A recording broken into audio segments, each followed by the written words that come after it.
I never understood the value of money before I came to the United States because I never had much of it.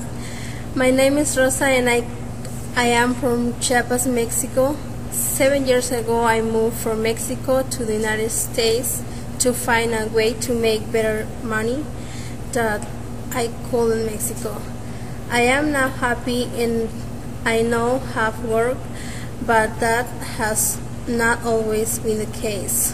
It has taken me many years to achieve what I now have. I had to leave Mexico because my father became very ill with an intestinal condition. We did not have health insurance because my mother was the only person in the family that had a job. She worked as a maid and nanny for a rich family down the road, and with her low income we could not afford health insurance. My father was sick for almost 5 years and had to visit the hospital many times, and by the time he was better we had many medical bills we could not afford.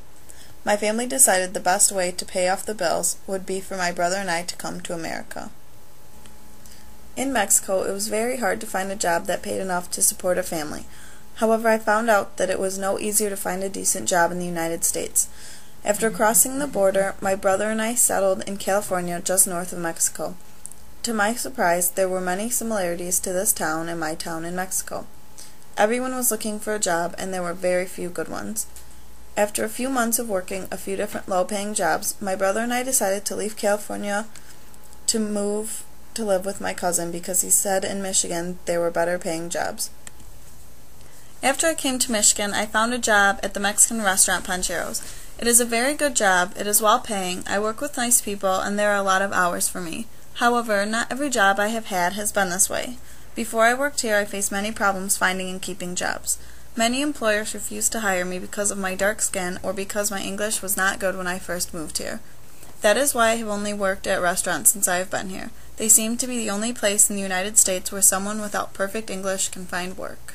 It was very hard to be treated poorly all the time when all I wanted to do was work hard and make money to pay for my father's bills. It was very important for me to stay employed when I first got to Michigan because I was without my family for the first time. I had to make enough money to cover my rent and buy food, but I also wanted enough so I could send money home to my family. These remittances have almost paid for my father's entire bill over the last 6 years. Also, because I send money home every month, it allows my sister to attend a prestigious private school so she can receive a better education than I had. There are many differences from the life I had in Mexico to the life I now have in Michigan. Though I still adhere to many of my traditional Mexican cultures, I also have adopted many traditions from the United States. I feel that I am more equal to the men around me, whereas back home I was never treated with the same respect as men. The most obvious change I have made is my use of the English language. I speak almost fluently and am always willing to learn more words or how to better use the language. After becoming well-spoken in English, I decided that when I returned to Mexico in a few years, I want to teach English in grammar school.